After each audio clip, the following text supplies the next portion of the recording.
Hello guys, ഇൻഷട്രൂത്ത് here. ഇന്ന് ഞാൻ നിങ്ങളോട് പറയുന്നത് മലമുഴക്കി വേഴാമ്പലിനെ കുറിച്ചാണ്. വേഴാമ്പൽ കുടുംബത്തിലെ ഒരു അംഗമാണ് മലമുഴക്കി വേഴാമ്പൽ അഥവാ മരവിത്തലച്ചി. കേരളത്തിന്റെയും അരുണാചൽ പ്രദേശിന്റെയും സംസ്ഥാന പക്ഷിയാണ് ഈ മലമുഴക്കി വേഴാമ്പൽ. മലമുകളിൽ പ്രതിധ്വനിക്കുമാറുള്ള ശബ്ദവും ഹെലികോപ്റ്റർ പറക്കുമ്പോഴുള്ള ശക്തമായ ചിറകടിയൊച്ചയും ഇവയ്ക്ക് മലമുഴക്കി എന്ന് പേര് നൽകി. ശരീരപ്രകൃതി നോക്കാം. ഏഷ്യയിലുള്ളതിൽ ഏറ്റവും വലുപ്പമേറിയ വേഴാമ്പലാണിത്. പൂർണ്ണ വളർച്ചയെത്തിയ ഒരു ആൺ വേഴാമ്പലിന് 3 മുതൽ 4 അടി വരെ ഉയരവും 5 അടിയോളം ചിറകളവും 2 മുതൽ 4 കിലോഗ്രാം വരെ ഭാരവും ഉണ്ടായിരിക്കും. ശരീരത്തിന്റെ ഏറ്റവും വലിയ പ്രത്യേകത തലയിൽ കറുപ്പും മഞ്ഞയും ഇടകലർന്ന ഒരു തൊപ്പിയുണ്ട് എന്നതാണ്. കൊക്കുകൾ വളരെയധികം ശക്തിയേറിയതും വലിപ്പമേറിയതുമാണ്. പെൺവേഴാമ്പലുകൾ ആൺവേഴാമ്പലുകളേക്കാൾ വലിപ്പം കുറവായിരിക്കും. ആൺവേഴാമ്പലുകൾക്ക് ചുവന്ന കണ്ണും പെൺവേഴാമ്പലുകൾക്ക് നീല കലർന്ന വെളുത്ത കണ്ണുകളുമാണുള്ളത്. പഴങ്ങൾ, പുഴുക്കൾ, പ്രാണികൾ, ചിലതരം ഇലകൾ എന്നിവയാണ് പൊതുവെയായിട്ടുള്ള ഭക്ഷണം. എന്നാൽ ചിലപ്പോൾ ഇവ ചെറിയ സസ്തനികളെയും പാമ്പുകളെയും പക്ഷികളെയും പല്ലികളെയും പിടിച്ചു തിന്നാറുണ്ട്.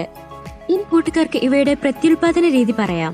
പെൺവേഴാമ്പലുകൾ മരത്തിന്റെ പൊത്തുകളിലുള്ള കൂടുകളിൽ മുട്ടയിടുന്ന കാലത്ത് പെൺപക്ഷി കൂട്ടിൽ കടന്ന ശേഷം മരത്തിന്റെ തൊലികളും വിസർജ്യവും കിളിയും കൊണ്ട് കൊക്കുകൾ മാത്രം പുറത്തു കാണത്തക്ക വിധം കൂട് അടക്കുന്നു.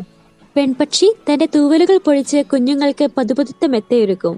1-2 മുട്ടയിടുന്നു, കൂടിയാൽ 3. വെള്ളമുട്ടകളാണ് ഇടുന്നത്. കുറച്ചു സമയത്തിനു ശേഷം മുട്ടകളുടെ നിറം മാറും. മുട്ടകൾ വിരിയുന്നതുവരെ അവ പൊത്തിനുള്ളിൽ നിന്നും പുറത്തു വരാതെ അടയിരിക്കുന്നു. ഈ സമയത്ത് ആൺവേഴാമ്പലുകളാണ് പെൺവേഴാമ്പലുകൾക്ക് ഭക്ഷണം എത്തിക്കുന്നത്. 38 മുതൽ 40 ദിവസത്തിനുള്ളിൽ തന്നെ കുഞ്ഞുങ്ങൾ വിരിഞ്ഞു പുറത്തു വരുന്നു. മുട്ടകൾ വിരിഞ്ഞ് 2 ആഴ്ചയ്ക്ക് ശേഷം പെൺപക്ഷി കൂടിന്റെ അടച്ച ഭാഗം പൊളിച്ച് പുറത്തു വരുന്നു. കുഞ്ഞുങ്ങൾ പിന്നീട് കൂടിന്റെ ദ്വാരം ചെറുതാക്കും. പിന്നീട് ആൺപക്ഷിയും പെൺപക്ഷിയും ചേർന്ന് കുഞ്ഞുങ്ങൾക്ക് തീറ്റ കൊടുക്കും. പൊതുവെ കൂട്ടമായിട്ടാണ് വേഴാമ്പലുകൾ കഴിയുക. ഒരു കൂട്ടത്തിൽ 20-ൽ താഴെ വേഴാമ്പലുകൾ ഉണ്ടായിരിക്കും.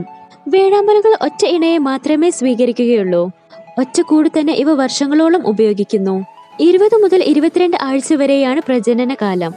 അതിൽ 15 മുതൽ 19 ആഴ്ചകളോളം പെൺപക്ഷി കൂട്ടിൽ തന്നെ കഴിയും. കൂട്ടുകാർക്ക് വീഡിയോ ഇഷ്ടപ്പെട്ടാൽ ചാനൽ സബ്സ്ക്രൈബ് ചെയ്യണേ.